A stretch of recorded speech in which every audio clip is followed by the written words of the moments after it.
Hi everyone, I'm Oliver. Welcome back to English Flash Talk. Today, we're stepping away from the routine and moving into the real world. We're going to practice a daily conversation. You know, the kind of spontaneous talk you have when you run into a friend or a colleague. I love this, Oliver. Real life English is so much more than just grammar.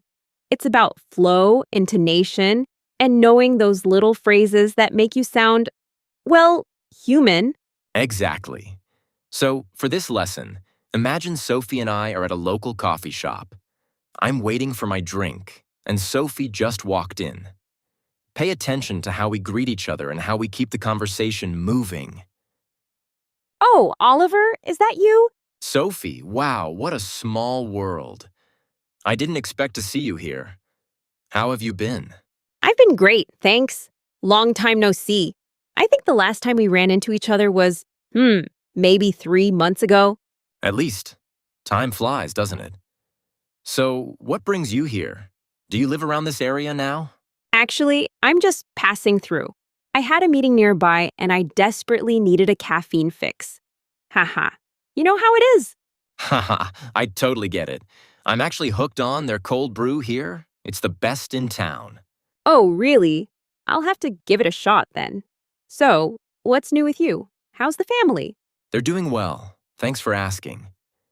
My sister just moved out, so the house is a bit quieter now.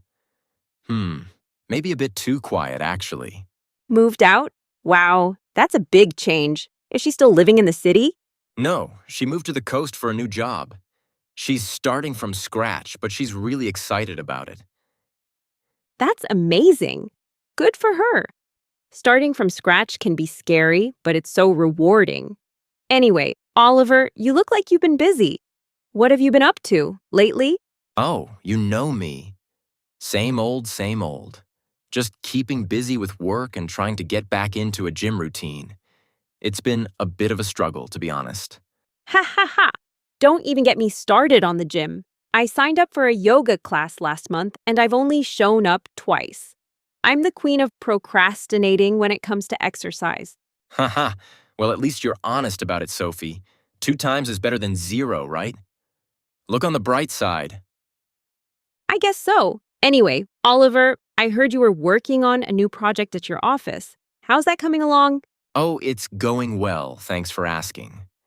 It's been a bit hectic lately because we're approaching a deadline, but I think we're finally over the hump. Over the hump? That's a cool expression. It means you've passed the most difficult part of the job, right? Exactly. Once you're over the hump, it's downhill from there.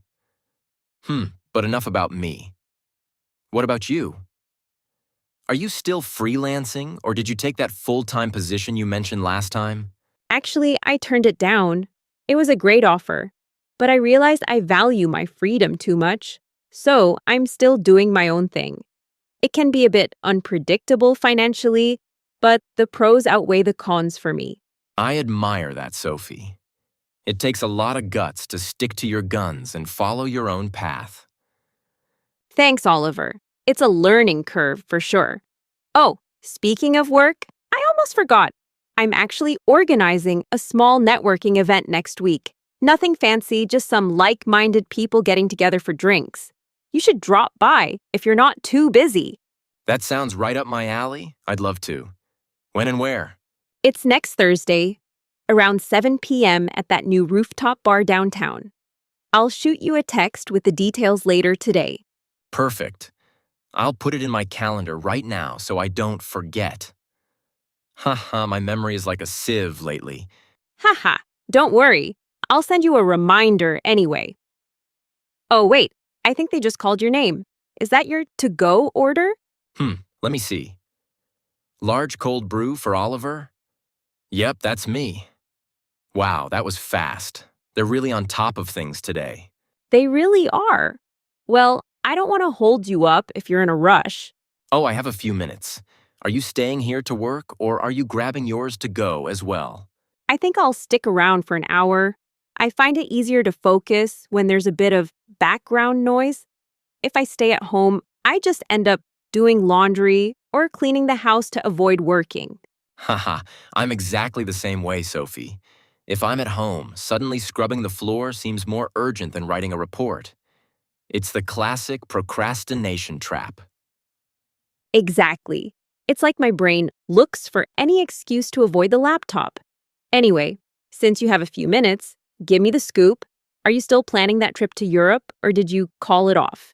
Hmm. Well, I didn't call it off, but I did put it on hold. With the new project at work, I couldn't really take time off right now. But I'm aiming for September. I've heard the weather in Italy is to die for that time of year. Oh, September is perfect. It's not scorching hot anymore, and the crowds are much smaller. You'll have a blast, Oliver. Just make sure you brush up on your Italian before you go. Brush up on. Good one. Yeah, I should probably learn more than just pizza and pasta. Haha. Actually, I was thinking of signing up for a quick crash course. You should. It makes a world of difference when you can at least greet the locals in their own language. By the way, did you hear about Mark? He actually quit his job and moved to Italy last month.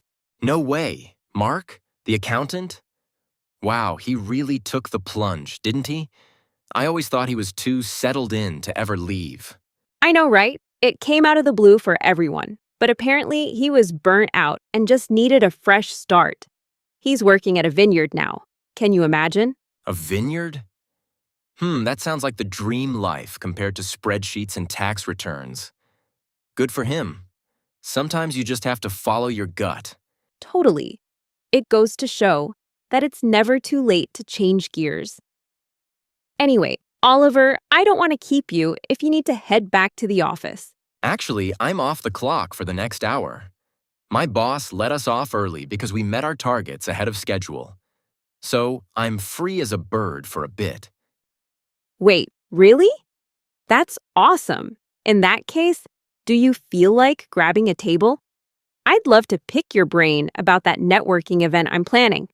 I'm a bit stumped on the guest list. I'd be happy to help. Let me just grab a napkin and a seat. Thanks for staying, Oliver. I really appreciate it. So here's the thing. I want this networking event to feel low-key but professional. I'm torn between doing a formal introduction for everyone or just letting people mingle naturally. What do you think? Low-key, huh? I like that. In my experience, if you make it too formal, people get uptight. They start clinging to the people they already know. If I were you, I'd just let things flow. Maybe a very short welcome speech, and then let them mingle. Uptight. Good word. It's like they're too nervous to talk, right? And mingle. I love that one. It sounds so much better than just saying talk to people. It's like moving around a room and having small talk with everyone. Exactly. You want people to break the ice without feeling pressured. Oh, and speaking of breaking the ice, are you planning on having any snacks? People are always more relaxed when there's food around. Haha, you're so right. Food is the way to the heart, and apparently the way to a good conversation too. I was thinking of some finger foods. You know, things that are easy to eat while you're on the move. Perfect. Finger foods are a must-have. But make sure they aren't too messy. Nobody wants to shake hands when their fingers are covered in sauce. That would be pretty awkward. Haha, can you imagine? Hi, nice to meet you. And then, sticky hands. Note taken. No messy sauces. Anyway, Oliver, changing the subject slightly. I saw your latest post on LinkedIn about productivity hacks. It really struck a chord with me. Oh, really? I'm glad to hear that. It struck a chord. That's a beautiful idiom, Sophie. It means it resonated with you or it felt familiar, right? Yes, especially the part about time blocking. I've been trying to implement that into my routine, but I find it hard to stick to it when urgent emails start popping up. Believe me, I struggle with that too. The key is to turn off your notifications during your deep work blocks. If you don't set boundaries, people will just eat up your entire day with minor requests. Set boundaries. I definitely need to work on that. I'm a bit of a people pleaser, so I tend to say yes to everything immediately. It's a tough habit to break. But once you start prioritizing your own time, you'll find that you're actually getting more done and feeling less stressed out. You make it sound so easy. I'll give it a shot starting tomorrow. No, actually, let's say Monday. Don't put off until tomorrow what you can do on Monday. Isn't that the saying? Haha, not exactly. But I'll let it slide this time. Oh, look, the sun is finally peeking through the clouds. It was so gloomy this morning, I thought it was going to pour at any second. I know. I even brought my umbrella just in case. But I'm glad the weather is clearing up. It puts me in a better mood instantly. You know, Sophie, speaking of weather and being prepared, it reminds me of a total disaster that happened to me a few years ago when I first moved here. Oh no, I love a good disaster story. What happened? Well, I had this very important job interview. I wanted to look the part, so I wore my best suit. But I didn't check the forecast. Halfway to the office, the sky just opened up. It didn't just rain. It poured.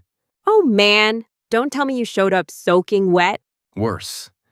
I tried to run for cover under a bus stop, but a car drove right through a huge puddle and splashed me from head to toe. I looked like a drowned rat.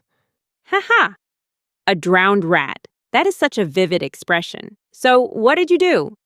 Did you call it off or did you show up anyway? I had to show up. I didn't have time to go home and change. I walked into the office and the receptionist just stared at me in silence. I just looked at her and said, "I promise I'm a much better accountant when I'm dry." Haha, that is a classic icebreaker. Did you get the job? Believe it or not, I did. The manager said he liked that I didn't lose my cool under pressure. It just goes to show that sometimes a blessing in disguise can come from a bad situation. A blessing in disguise. I love that. Something that seems bad at first but results in something good. I think I need more of those in my life. Haha, don't we all? But seriously, Sophie, that's a big part of fluency. It's not about being perfect, it's about rolling with the punches. If you make a mistake or something goes wrong, you just have to laugh it off and keep going. Rolling with the punches. That sounds like a boxing metaphor, right? Like being flexible when life hits you. Exactly. And laughing it off is the best medicine. Actually, that's a great tip for our listeners. When you're practicing English and you mess up a word, don't get down on yourself. Just correct yourself and move on. That is so true. I used to get tongue-tied all the time because I was so afraid of making a mistake. But then I realized that most people don't give a hoot about your grammar as long as they can get the gist of what you're saying. Don't give a hoot. Haha, I haven't heard that one in a while. It means they don't care at all. And get the gist. That's another essential one.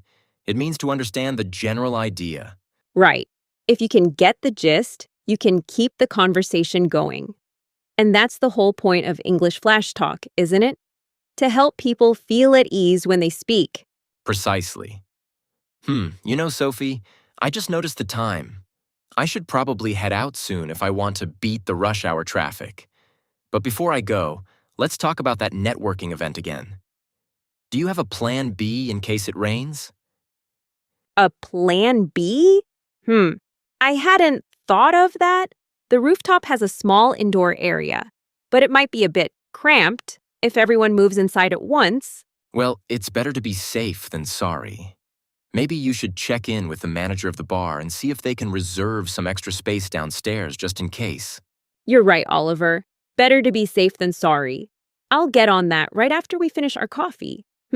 Actually, I'll shoot them an email now so I don't forget. Good call. It's always the little things that make a big difference. Well, Sophie, I think it's time for me to hit the road. I've really enjoyed catching up with you today. It's been a while since we had a proper sit-down like this. I agree. It was just what I needed. Sometimes you get so wrapped up in your own world that you forget how nice it is to just chat with a friend. Exactly. And for those listening, notice how we're ending the conversation. We didn't just say goodbye. We're winding it down naturally. Right. Instead of a cold goodbye, we use phrases like, I'll let you get back to it, or it was great seeing you. It makes the exit feel smooth rather than abrupt. Precisely. So, Sophie, it was a pleasure. I'm looking forward to that text with the event details. I'll definitely make an appearance. Awesome. I'll keep an eye out for you then. Take care on your way back, Oliver. Don't get caught in the rain again. Haha. Haha, I've got my eyes on the clouds this time. See you later, Sophie. And there you have it, a real, unfiltered daily conversation. We covered a lot of ground today, didn't we? We certainly did. From what a small world to blessings in disguise and rolling with the punches. Those are the kinds of expressions that will really level up your English. If you're listening at home, or maybe while you're on your commute, try to replay some of these parts. Listen to Sophie's intonation and how we link our words together. That's the secret to sounding natural. And don't forget to practice out loud. Even if you're just talking to yourself in the mirror, it helps build muscle memory for your tongue and jaw. It might feel a bit silly at first, but it works. Haha, it definitely works. We want to thank you for spending your time with us here at English Flash Talk. Our goal is always to make your learning journey a bit brighter and a lot faster. If you found this conversation helpful, spread the word. Share it with a friend who is also struggling with their English, or leave us a comment telling us about a small talk situation you had recently. We love reading your stories. They keep us motivated to create more content for you. All right, everyone, it's time for us to wrap things up for today. Stay consistent, keep flashing those English skills, and we'll catch you in the next episode.